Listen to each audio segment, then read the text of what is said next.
ใจยมงคลแก้วกว้างสลีศรีปิงเมืองโอ้โหสุดยอดเลยขอบคุณกันอย่างยิ่ง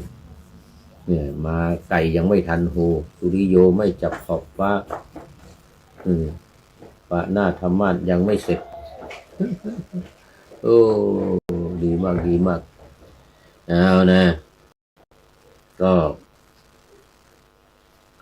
วันนี้รายการอะไรนี่โอ้พระไตรปิฎกลอยฟ้าวันนี้ก็ลอยมาจากวัดดอยสุเทพนะมาวัดดอยสุเทพเรานี่แหละเราก็วันนี้ฝนตกด้วยตอนกลางวันแต่ตกไม่มากแต่เมื่อวานตกมากเมื่อวานนี้ฝนตกมากเลยวันนี้ต้องขอยมจงซื้อผ้ายางพลาสติกมาคุมรถไฟฟ้าท่านสลีศรีปิงเมืองรถไฟฟ้ามันถูกฝนเดี๋ยวเบาะมันจะเน่าหมดนะนี่นะหมอนด้วยหมอนก็จะเน่าหมดเลยหมอนไปวางไว้1 อันไว้ลองแข่งเวลาปวดแข้งเนี่ยเลือดลงเนี่ยต้องเอาหมอนวางแล้วก็แข้งวางอย่างนี้ไม่ได้เอาวางหย่อนลงไปไม่ได้โอ้ขอบคุณรัตนเวทีสลีศรีปิงเมืองเป็นอย่างยิ่งใจยมงคลแก้วกว้างตัวเองรัตนเวทีใจยมงคลแก้วกว้างสลีศรีปิงเมืองโอ้สาธุขอบคุณมากนะพระไตรปิฎกลอยฟ้าวันนี้ก็ผ่านบันทึกล่วงหน้ามานิดหน่อยประมาณ6 ชั่วโมงประมาณ6 ชั่วโมงเดี๋ยวจะออกกลางคืนโน่น5 ทุ่มสถานีของวัดพระธาตุดอยสุเทพเรานี่นะ5 ทุ่มถึงเที่ยงคืน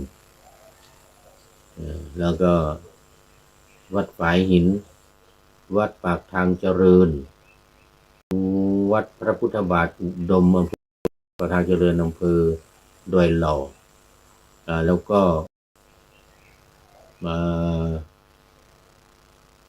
มจรวิทยาลัยสงฆ์นครลำปางนี่เวลาถึง9 นาฬิกาตอนเช้าวันจันทร์ถึงวันศุกร์เนี่ยวันจันทร์ถึงวันศุกร์แต่ของวัดพระธาตุดอยสุเทพนี่ทุกวันไม่มีหยุดโอ้FCตัวจริงเข้ามาแล้วมาแล้วครับ FCตัวจริงท่านสุริยันสันตจิตโตคำปาวัดพระธาตุดอยสุเทพเรานี่แหละเมื่อกี้นี้แนะนำมาเรื่อง Wi-Fi ตั้ง Wi-Fi ที่ห้องนี่ว่างั้นนะก็เลยจริงเห็นด้วยว่าอยากจะทำแต่ว่าจะไม่ได้อยู่นานอีกละเดี๋ยวอีก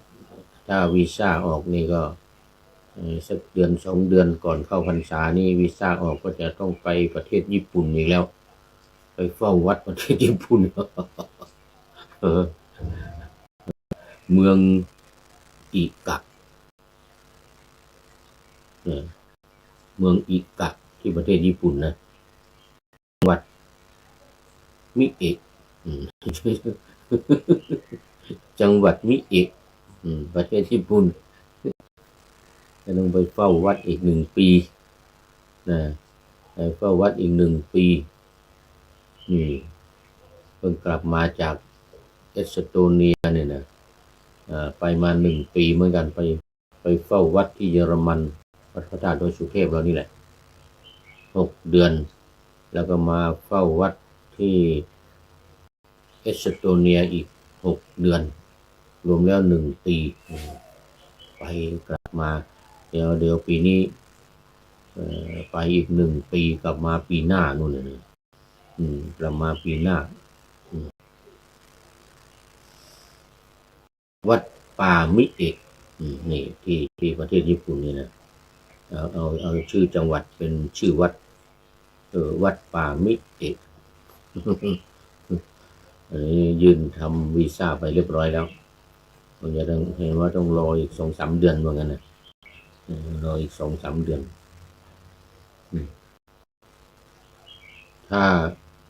ก่อนเข้าพรรษาแรกไม่ทันก็ไปเข้าพรรษาหลังเลยนะพรรษาที่2เห็นว่าอย่างนั้น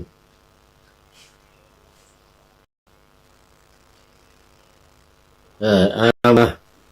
สู่เนื้อหาสาระของ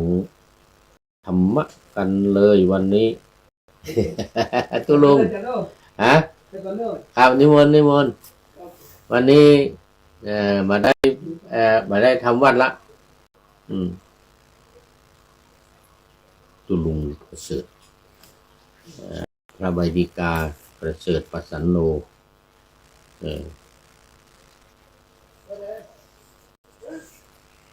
เอาละวันนี้เดี๋ยวถึงไหนนี่ยังอยู่พระไตรปิฎกเล่มที่25อัตถกถาพระวินัยในหนังสือ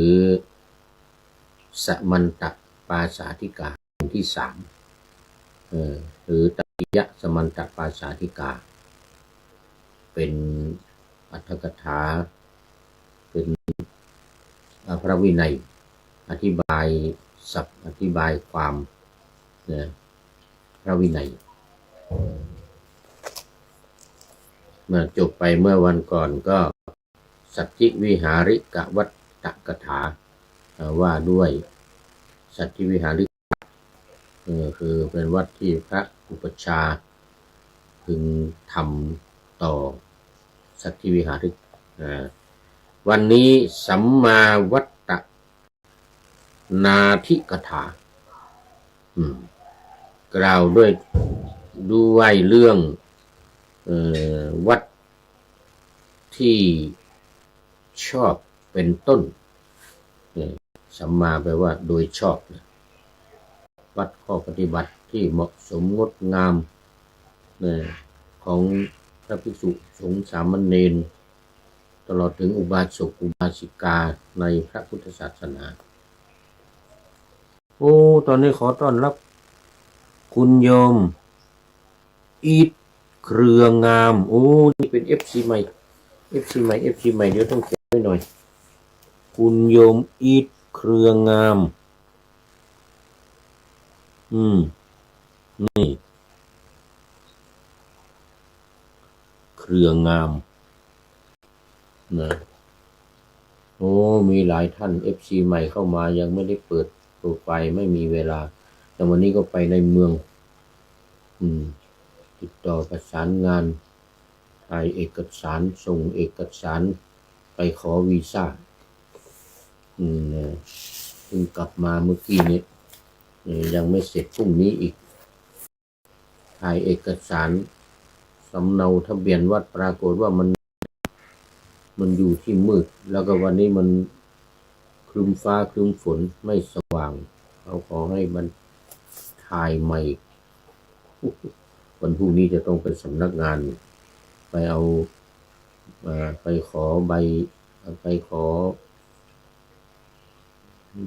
ทะเบียนวัดแล้วก็ถ่ายที่สว่างให้มันเห็นชัดอันนี้มันเห็นไม่ชัดคุณโยมอีทเครือคือเรือรางไม่ใช่เครืองามขอไปเครือรางขอโมทนาเป็นอย่างยิ่งก็นี่กำลังจะเริ่มสัมมาวัตนาธิกถาว่าด้วยวัดที่ชอบวัดที่ดีวัดที่งามวัดดีงามของสัจจิวิหาริกบ้างอุปัชฌายะบ้างพระภิกษุสามเณรอุบาสกอุบาสิกาสถาญาติโยมทั้งหลายเป็นต้น วันนี้ก็มาอยู่ที่หน้า66นะมหาขันธกะวรรณนาอืมมหาขันธกะวรรณนา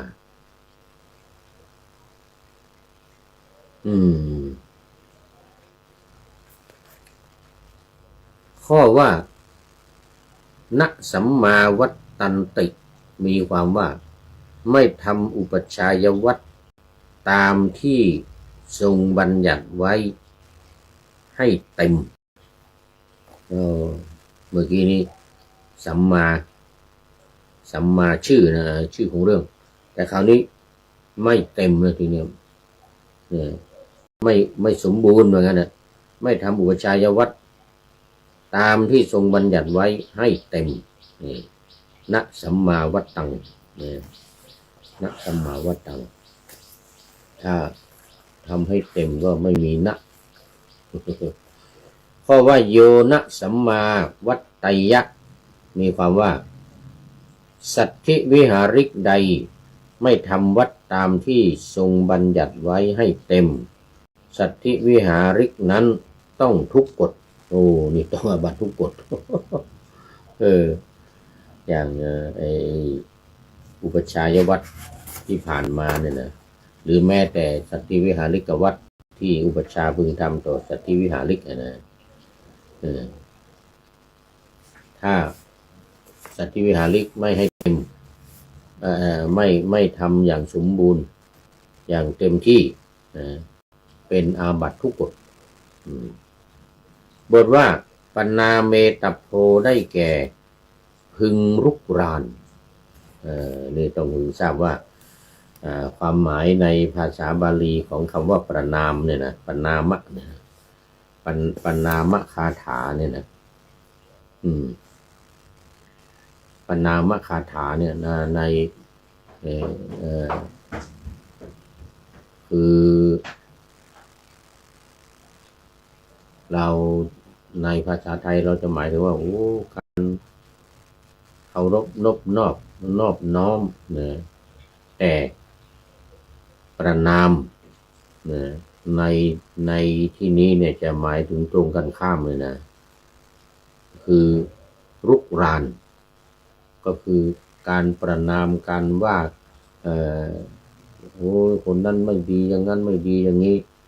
เขาคนนั้นผิดอันนั้นผิดอันนี้เนี่ยคือเขาเรียกว่าประนามเนี่ยประนามะเนี่ยประนามะปะนาเมตโพเนี่ยปนาเมตโพพึงรุกรานเหมือนกันนะตัพพะปัจจัยตัพพะปัจจัยนี่แปลว่าพึงแปลว่าพึงแปลว่าควรข้อว่านาทิมัตตังเปมังโหติมีความว่าไม่มีความรักฉันบุตรกับธิดายิ่งนักในอุปชาไม่มีความรักฉันบุตรธิดายิ่งนักในอุปชาคือว่าพระอุปชาระหว่างพระอุปชากับสัตถิวิหาริกเนี่ยนะไม่เหมือนกับว่าความรักของบุตรกับธิดาความรักของบุตรของพ่อของแม่พ่อแม่รักบุตรธิดาเหมือนกับพ่อแม่รักบุตรธิดาถ้าตามปกติแล้วพระอุปชาเนี่ยจะต้องรักสัตถิวิหาริกหรือแม้แต่อันเตวาสิกของตัวเองเนี่ยเหมือนกับบุตรเหมือนกับมารดาบิดารักบุตรแต่ในที่นี้คำว่านาทิมัตตังเปมังโหติเนี่ยนาที่เหมือนนะปฏิเสธก็หมายความว่าไม่มีความรักในสัตถิวิหาริกและอันเตวาสิกของตัวเองฉันบุตรกับธิดาฉันบุตรกับธิดายิ่งนักด้วยฉันบุตรกับธิดายิ่งนักพ่อแม่นี่จะมีความรักกับบุตรกับธิดานี่ยิ่งนักยิ่งใหญ่กว่ากันรักอย่างยิ่งใหญ่ตอนนี้ขอต้อนรับครูยากราบไหว้สาเจ้านี่ครูยามาแล้วครูยาครูกศนเชียงใหม่เรานี่แหละเจอกันอยู่บ่อยๆ โอ้แล้วตอนนี้เป็นFCตัวจริงแล้วเข้ามาในรายการทุกวัน เป็นFCตัวจริงเหมือนกับท่านสุริยันคำปาเป็นFCตัวจริงแล้วก็เป็นFCคนแรกของรายการที่มาจัดรายการบนดอยสุเทพนี่นะ เนื่องจากว่าเจ้าถิ่นอยู่ในวัดพระดานดอยสุเทพมาข้อต่อไปข้อว่านาทิมัตตาภาวนาโหติมีความว่าไม่ปลูกไมตรียิ่งนักนะฝ่ายดีพึงทราบโดยปฏิปักษ์ขันยกับที่กล่าวแล้วทีนี้คำว่ามัตตาภาวนาเนี่ยนะไม่ปลูกมันมีณด้วยนาทิก็คือณปฏิเสธไม่ปลูกไมตรียิ่งนักนะคือไม่ทำให้มันเกิดความเจริญให้มันเกิดความสัมพันธ์กันดีคำว่าภาวนานี่แปลว่า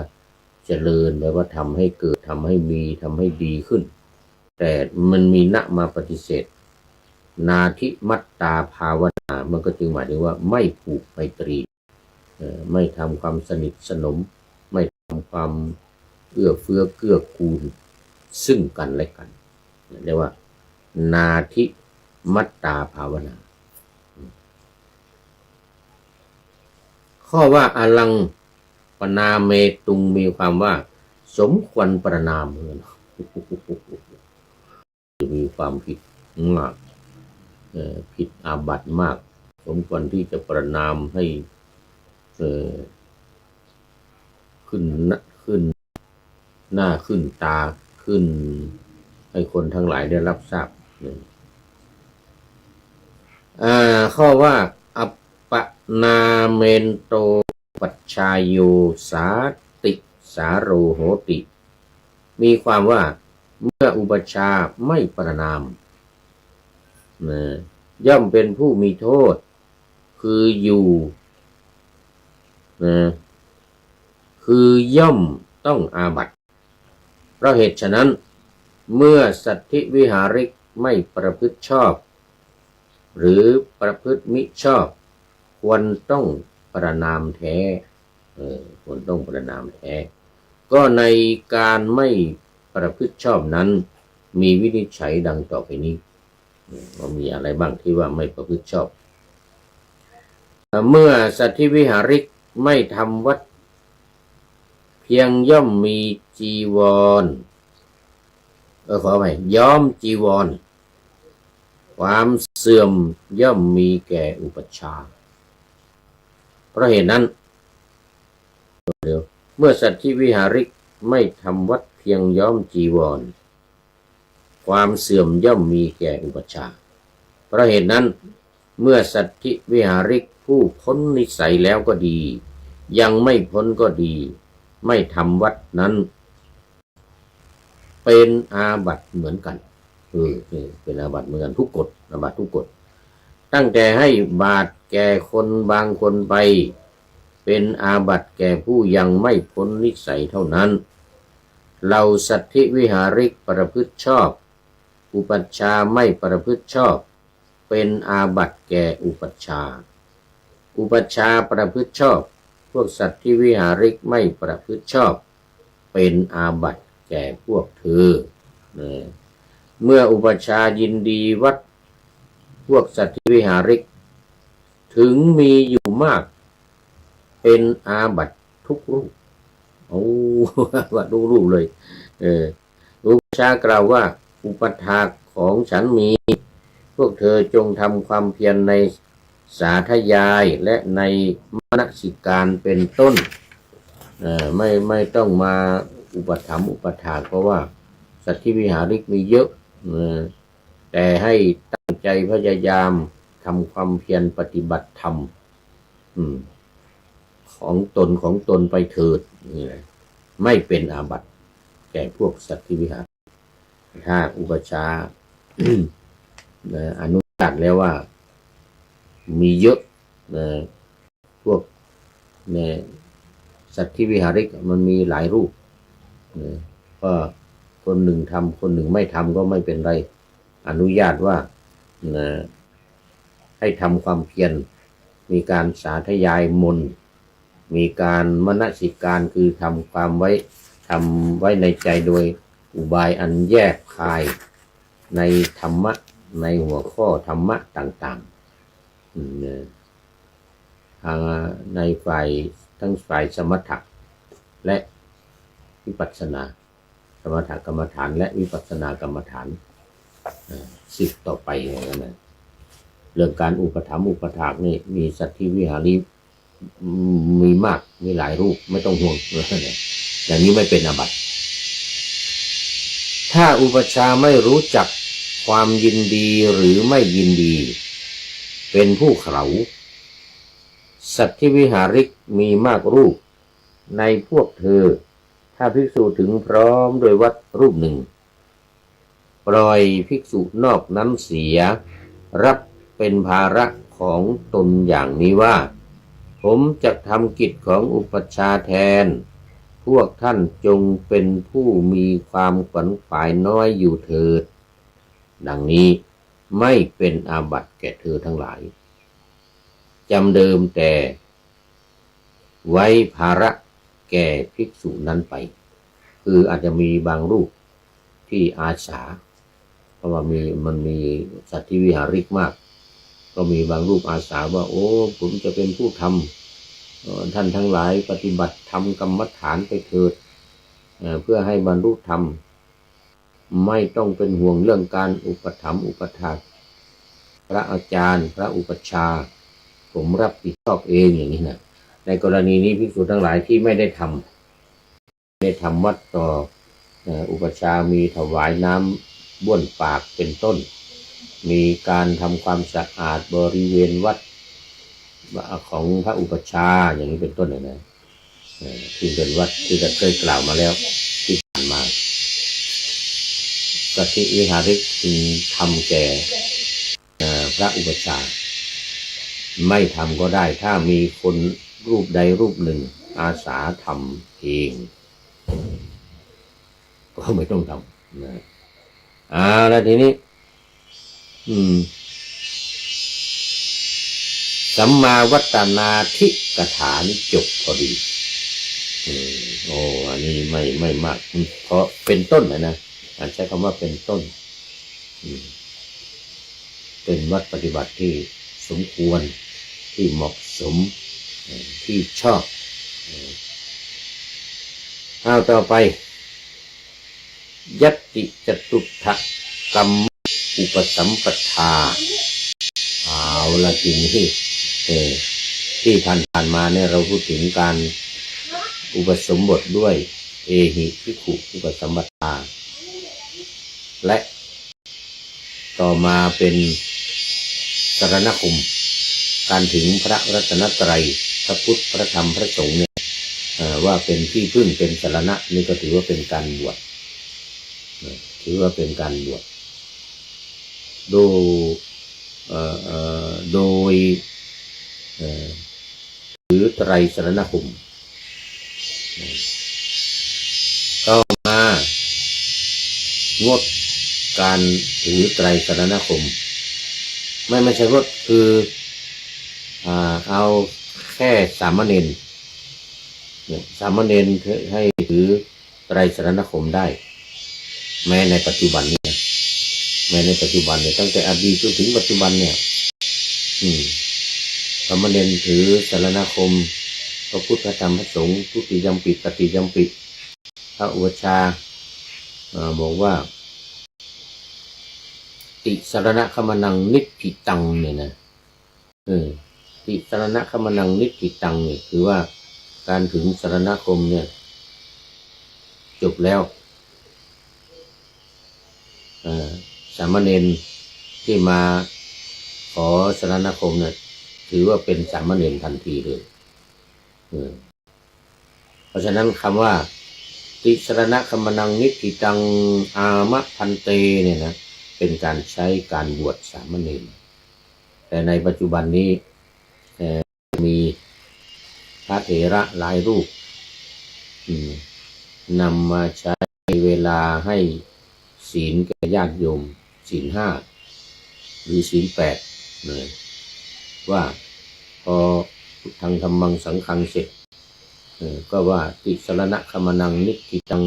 นะเพราะฉะนั้นมันก็ถูกแล้วมันไม่ใช่ไม่ถูกว่าไตรสรณคมจบแล้วนะคือถึงพระพุทธธรรมพระสงฆ์ทุติยัมปิตติยัมปิครั้งที่2ที่3และสุดท้ายก็สรุปว่าติสรณะคัมมนังนิพพิตังสรณคม3จบแล้วสามเณรก็ว่าอามะพันเตเดี๋ยวนี้เวลาไปไหนก็มักจะมีพระเถระนำมาใช้กับญาติโยมบ้างใช้กับภิกษุทำไมใช้กับญาติโยมที่รับศีล5รับศีล8มันก็ได้เหมือนกันแต่ก็ไม่จำเป็นไม่จำเป็นเพราะว่าในสมัยพุทธกาลเนี่ยใช้สามเณรเท่านั้นและตอนเป็นสามเณรเขาก็จะบวชพระก็ถือว่าเป็นไตรถึงไตรสรณคมนี่ก็เป็นพระได้ที่ต่อมายกเลิกมายัตติจตุตกรรมสำหรับพระภิกษุคือจะเอาแค่ ติสรณะคัมมนังนิพพิตังนั้นไม่ได้แล้วมีการทรงอนุญาตให้สวดยัตติจตุตกรรมคือการสวด4 ครั้งนี่มีอะไรบ้างติสรณะคัมมนังตอนเป็นสามเณรเนี่ยนะครั้ง 1นั่นถือว่าครั้ง 1แล้วก็การไปสวดอีก3 ครั้งตุนาตุเมพันเตสังโฆครั้งที่ 1แล้วก็ครั้งที่ 2ตุนาตุเมพันเตแล้วครั้งที่ 3ตติยัมปิตุนาตุเมพันเต3 ครั้งต่างกันที่ยติ3 ครั้งแล้วทีนี้ทำไมเป็นว่าจตุกรรมคือ4 อย่างเพราะว่า3 อย่างเนี่ยเวลาอุปสมบทแล้วก็ตอนว่าให้เป็นสามเณรนะ1ถือว่าเป็นยติผ่านไป1จึงรวมทั้งสามเณรแล้วก็รวมทั้งอุปสมบทนะอีก3ก็เรียกว่าเป็นยัตติจตุตกรรมครั้งที่ 1ครั้งที่ 2ครั้งที่ 3แล้วก็ตอนเป็นสามเณรเนี่ยว่าสรณคมเสร็จติสรณะคัมมนังนิพพิตัง1แล้วก็มาสวดยัตติอีก3เรียกว่ายัตติจตุตกรรมอันนี้เป็นเรื่องของดังพระญาติโยมไม่ค่อยรู้หรอกก็ไม่จำเป็นต้องรู้ด้วยที่สำคัญที่จะต้องรู้นี่คือพระอุปัชฌาย์กับสัทธิวิหาริก อันนี้เป็นพระวินัยบอกแล้วว่าอัตถกถานี่เป็นอัตถกถาพระวินัยโดยเฉพาะมันก็จะเป็นเรื่องของพระภิกษุสามเณรแล้วก็ภิกษุณีสามเณรีส่วนอุบาสกอุบาสิกาทายกทายิกานั่นก็พึงทราบในเรื่องของศีล5ศีล8เท่านั้นเอาละทีนี้เรามาสู่เนื้อเรื่องกันนี่จะหมดเวลาช่วย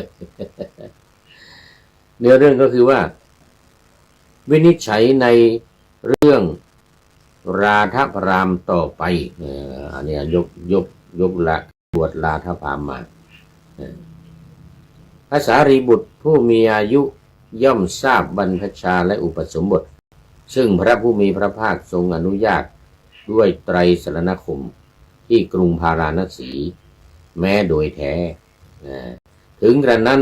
พระผู้มีพระภาคทรงประสงค์จะห้ามอุปสมบทอันเพลานั้นแล้วทรงอนุญาตอุปสมบททำให้กวดขันด้วยยัตติจตุตกรรมคราวนั้นพระเถระ ทราบพระอัธยาศัยของพระองค์จึงกราบทูลว่า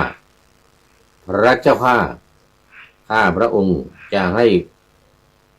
ราธพราหมณ์นั้นบรรพชาอุปสมบทอย่างไร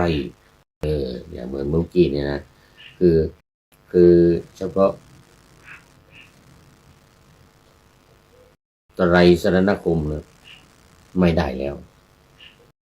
ได้แค่สามเณรเพราะว่าอานนท์ทรงทราบอัธยาศัยของพระพุทธเจ้าที่ทรงห้ามการอุปสมบทด้วย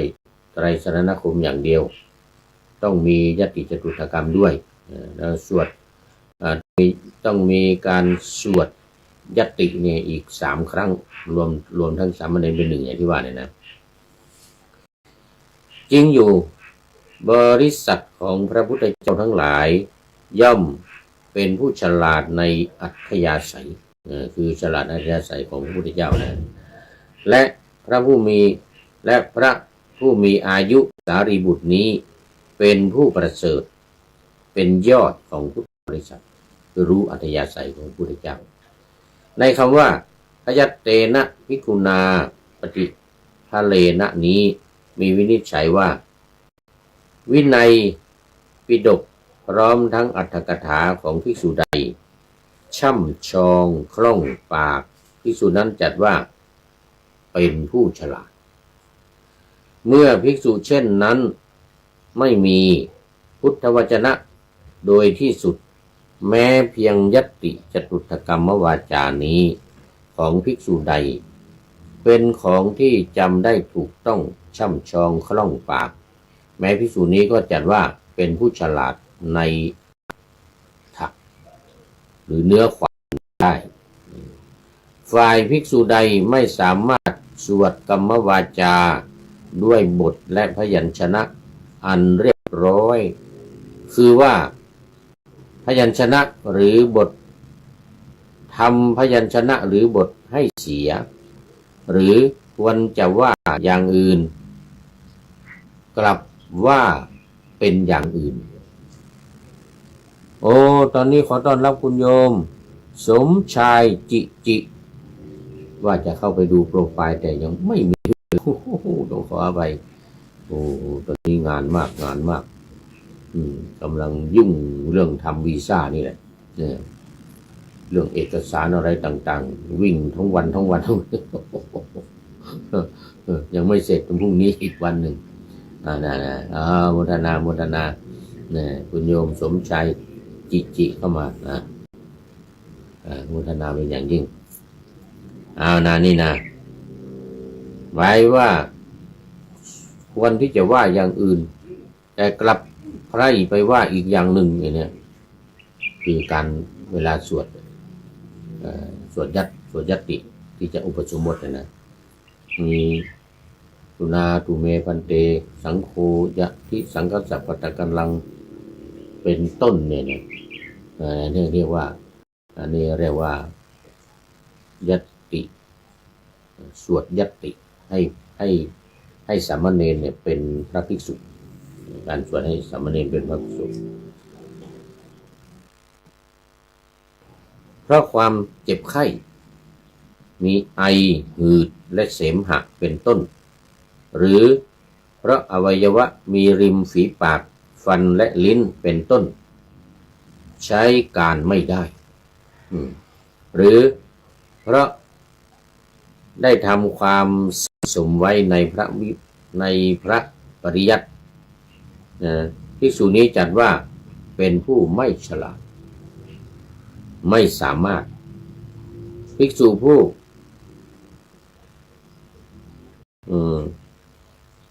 แหกจากนั้นคือผิดเพี้ยนไปจากนั้น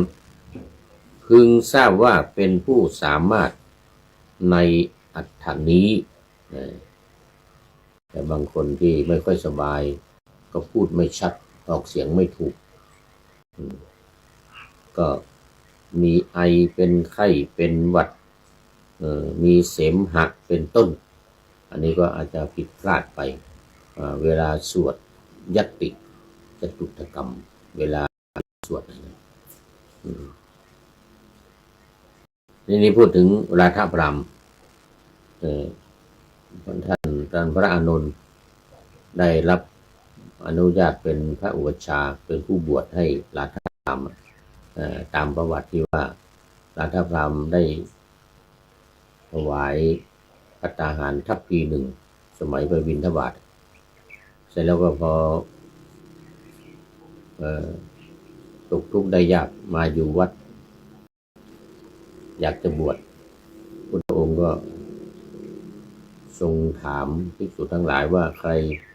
จะเป็นอุปัชฌาย์ของราธพราหมณ์ใครจะรับเป็นอุปัชฌาย์เหมือนกันคนแก่เข้ามา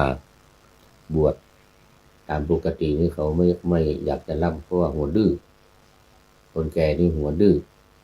สั่งสอนยากลำบากเขากลัวกันไม่อยากจะรับมาเป็นสัตถิวิหาริกไม่อยากจะรับมาเป็นอันเทวาสิกเพราะว่ามักจะไม่เชื่อฟังพูดยากสอนยากทางภาคเหนือเรานี่มีว่าถ้าใครคนหูดังยาวออกมานี่คนนั้นจะไปสอนว่างั้นไม่รับแล้วว่ายากสอนยากแล้วว่างั้น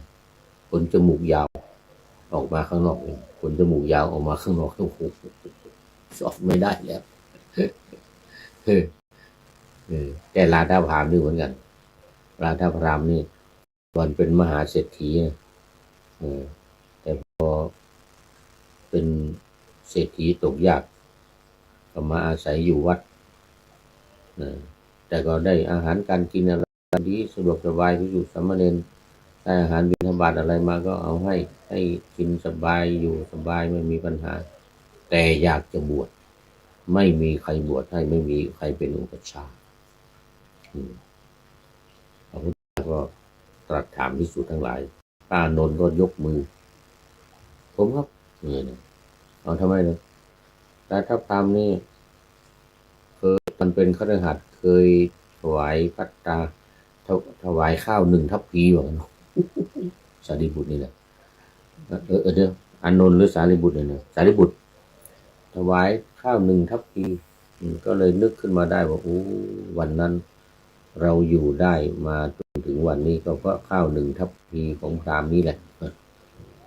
เป็นคุณอันยิ่งข้าว1 ทัพพีเนี่ยนะได้ฉัน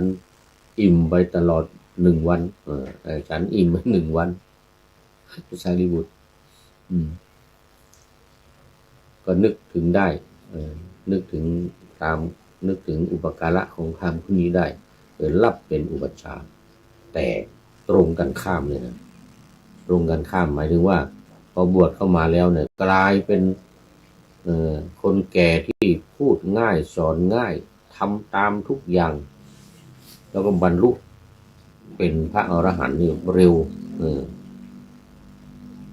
ตอนนี้ขอต้อนรับคุณโยมทิพพวรรณสินธุวงศ์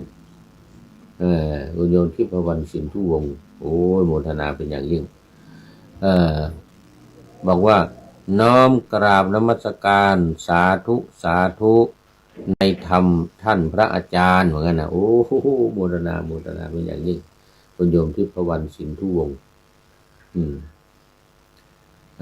เมื่อไปวัดดอยสัพพัญญูกลับมาแล้วก็ถวายโปรตีนยังฉันไม่หมดตอนนี้ยังฉันไม่หมดฉันอยู่ทุกวันชงน้ำฉันทุกวันโมทนาเป็นอย่างยิ่งรสสตรอเบอรี่โปรตีนรสสตรอเบอรี่โมทนาคุณโยมที่พวันสินธุวงศ์มาต่ออันนี้เนี่ยมาต่อ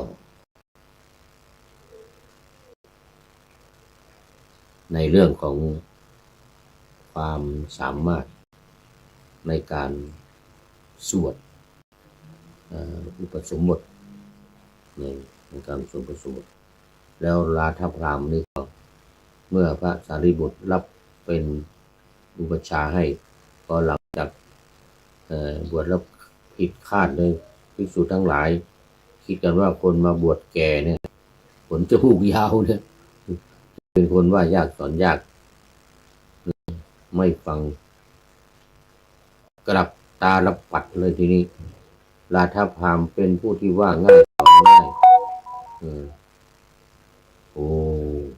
แล้วก็มีความกตัญญูตเวทีนี่หมายถึงพระสารีบุตรนะกตัญญูต่อพราหมณ์คนนี้ต่อราธพราหมณ์ที่ถวายข้าว1 ทัพพีถวายข้าว1 ทัพพีเป็นบุญเป็นคุณอย่างยิ่งเลยเป็นอุปชาให้เนี่ย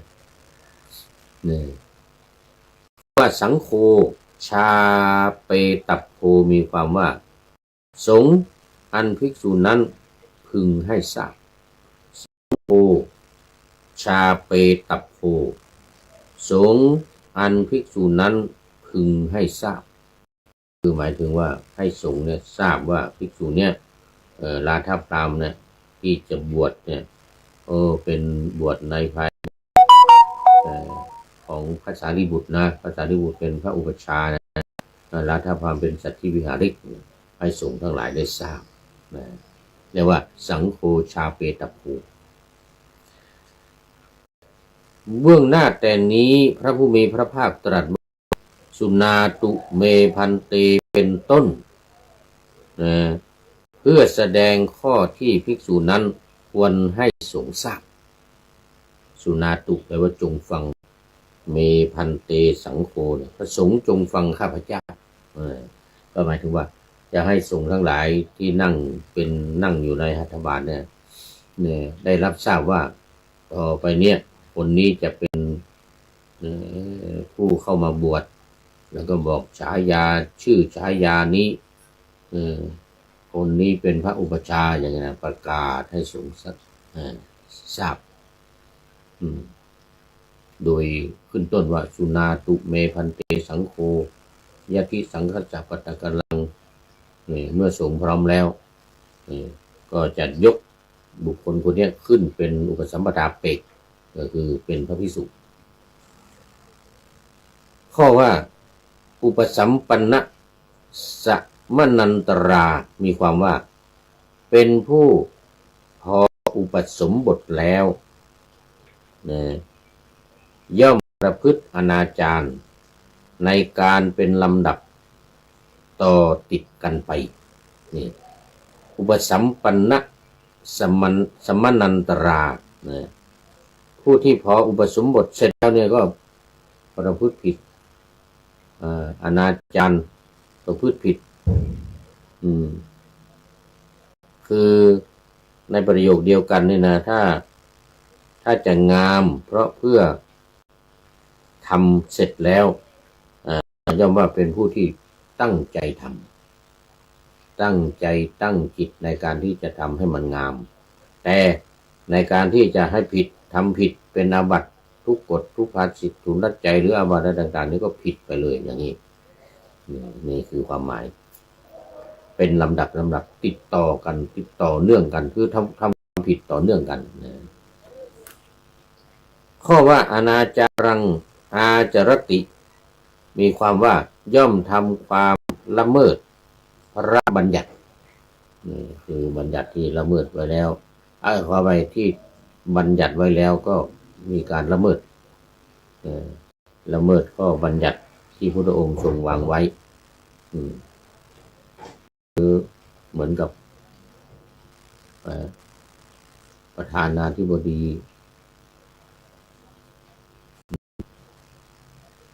ทรัมป์สหรัฐอเมริกาละเมิดข้อตกลงหยุดยิงเอากองเรือมาล้อม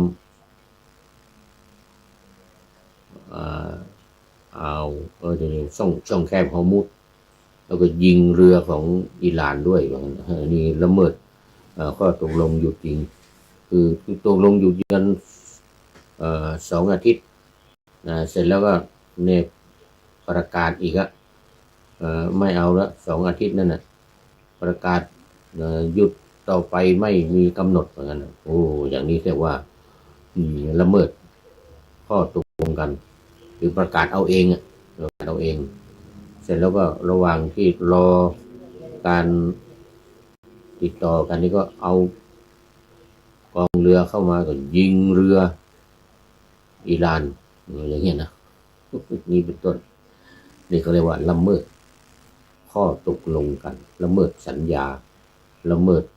บัญญัติที่พุทธองค์ทรงบัญญัติไว้แล้วเป็นอาบัติเปรียบเทียบกันเปรียบเทียบกันบทว่าอุนลุมปตุมังมีความว่าขอจงยกข้าพเจ้าขึ้นเถิดอธิบายว่าขอให้ข้าพเจ้าออกจากอกุศลให้ตั้งเฉพาะในกุศลเถิดคือขอยกข้าพเจ้านี้ออกจากความไม่ดีแล้วก็ตั้งอยู่ในความดีคือการเวลาขอบวชมันจะมีอุนลุมปตุมังพันเตสังโฆอนุกัมปังอุปาทายะก็ขอให้ยกข้าพเจ้าเนี่ยจากความเป็นคฤหัสถ์ที่มีความประพฤติไม่ค่อยดีผิดศีลผิดธรรมตอนนี้เข้ามาเป็นพระก็ยกขึ้นให้พ้นจากอกุศลธรรมทั้งหลายเหล่านั้นตั้งอยู่ในกุศลธรรมเถิดนี่คำว่าอุนลุมปตุมังนี่ยกข้าพเจ้าขึ้นเถิดนี่อีกอย่างหนึ่งว่าไงนะขอจงยกขึ้นจากความเป็นสามเณรให้ตั้งเฉพาะในความเป็นพระภิกษุเพราะว่าตอนเข้าไปขออุปสมบทเนี่ยขอให้พระอุปชายกขึ้นเป็นอุปสัมปทาเปกเนี่ยตอนนั้นเป็นสามเณรอยู่นั่นนะครับว่าอุลุมปตุมังนี่ก็หมายถึงว่ายกข้าพเจ้าที่เป็นสามเณรเนี่ยขึ้นเป็นพระภิกษุเถิด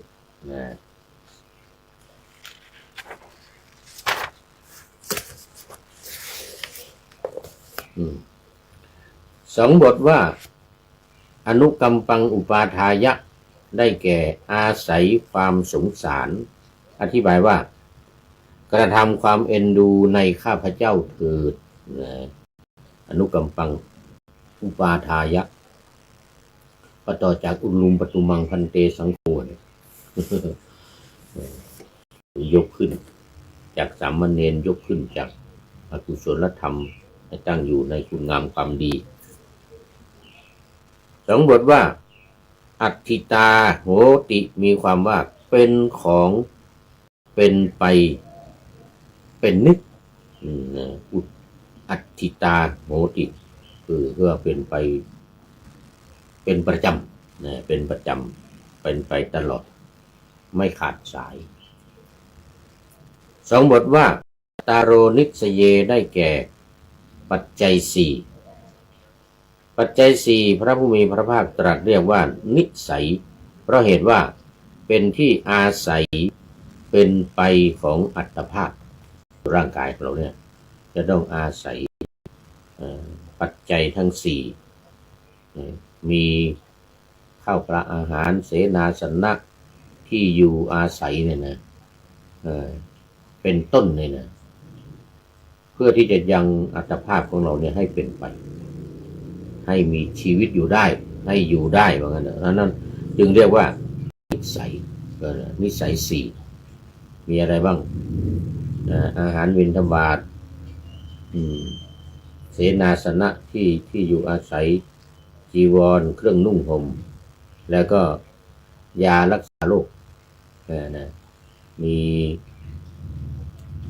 ฉันยาดองด้วยน้ำมูดเน่าอย่างนี้เป็นต้นนะซึ่งเป็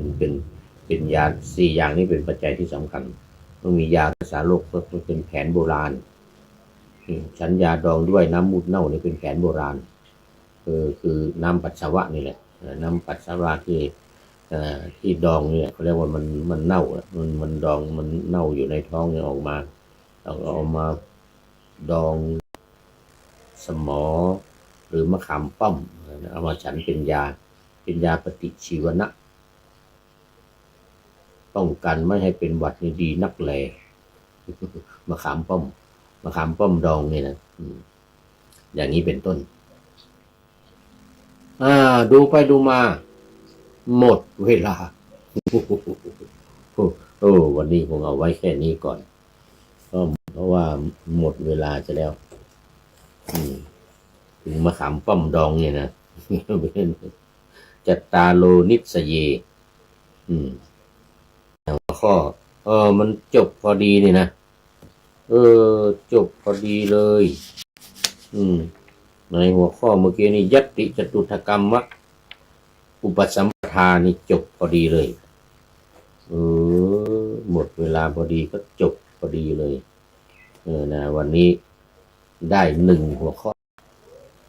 หัวข้อเก่านิดหน่อยแล้วก็มาหัวข้อใหม่ยัตติจตุถกรรมะอุปสัมปทาเอาละวันนี้ก็พอสมควรแก่เวลาผู้ใดหนอแลจะเป็นท่านสุดท้ายวันนี้โยมทิพวรรณสินธุวงศ์เป็น FC สุดท้ายในวันนี้โมทนาเป็นอย่างยิ่งลองก็มีคุณครูยาแล้วก็หลายๆท่านที่เข้ามาแล้วผ่านไปแล้วมองไม่เห็นละขอบคุณและโมทนาเป็นอย่างยิ่งอันนี้มาดูข้อคิดท้ายรายการวันนี้จากรุ่งระพีเพชรทองอันนี้ในแอปในเฟซของน้องรุ่งระวีเพชรทองให้ข้อมูลเกี่ยวกับตะวันออกกลางอันนี้เขาจะติดตามข่าวตะวันออกเรื่อยๆดวลล่าสุดทรัมป์จัดนะดวลล่าสุดทรัมป์จัดหนักจะปัดเป่าอิหร่านจากแผนที่โลกพลันสั่งยิงเรืออิหร่านจมตอนนี้กำลังสู้รบกันหนักในทะเลแดงในทะเลอาหรับแล้วก็ที่นอกอ่าวฮอร์มุซนอกนั่นอยู่ในฝั่งของโอมานทะเลโอมานสหรัฐยกกองเรือมาทหารเป็นหมื่นเป็นแสนทหารเป็นแสนหลายหมื่น6-7 หมื่นก็ถือว่าเหยียบแสนมาคุมอิหร่านไว้หมดแล้วก็ประกาศบอกว่าจะถล่มอิหร่านให้หายไปจากโลกนี้เลยว่างั้นนะเอาหนักถล่มสั่งยิงเรืออิหร่านจม7 ลำรวดท่ามกลางช่องแคบข้างฮอร์มุซปมอิหร่านยิงเรือจมเป็นเรือขนสินค้าเกาหลีใต้และเกาหลีได้มีการรวมเข้ากับสหรัฐเอาเข้าร่วมภารกิจการอันนี้ก็สหรัฐยิงก็ถือว่าอิหร่านยิงเรือสินค้าของเกาหลีใต้ยิงกันไปยิงกันมาตอนนี้นัวเนียอิหร่านก็ยิงเรือของสหรัฐตอนนี้10 กว่าลำล่มไปในทะเลแล้ว10 กว่าลำแล้วอิหร่านโกรธประกาศกล้าวจะฟาดปากพลพานที่ไม่ให้เรือผ่าน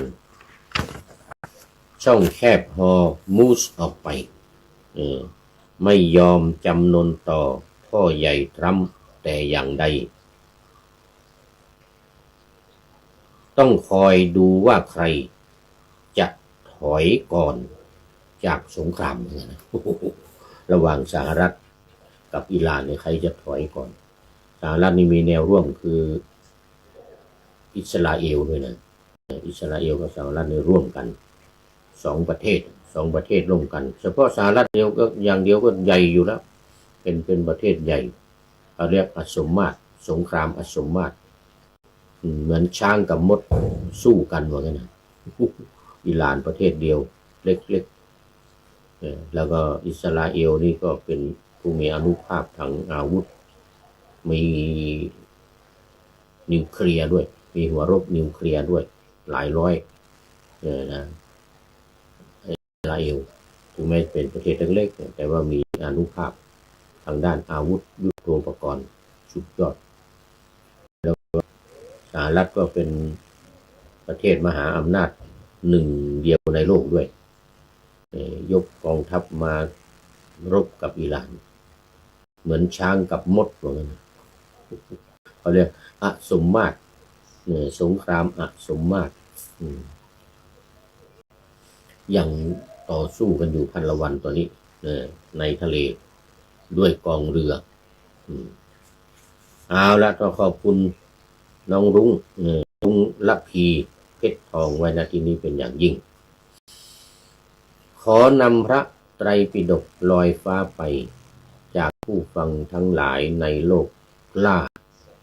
วันต่อไปจะได้จรย้อนกลับมาสู่สถานีใหม่ให้ท่านฟัง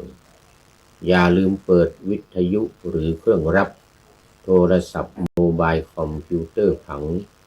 YouTube เฟซไลน์ให้ดังๆชมฟังรายการวันต่อไปขอทุกท่านมีความสุขทุกคืนวัน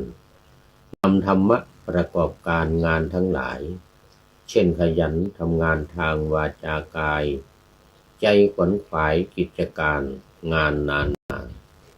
บำเพ็ญสาธารณประโยชน์เว้นสิ่งที่มีโทษโหดเยี่ยงสาประกอบแต่กรรมดีมีราคาแสวงหาเงินทองครองใจคนเสียสละพลทรัพย์นับมากน้อยไม่ให้ล้านก็ให้ร้อยไม่ด้อยผลเอื้อคนรวยช่วยคนยากฝากคนจนให้ทุกคนเท่ากันมากตรฐานเดียว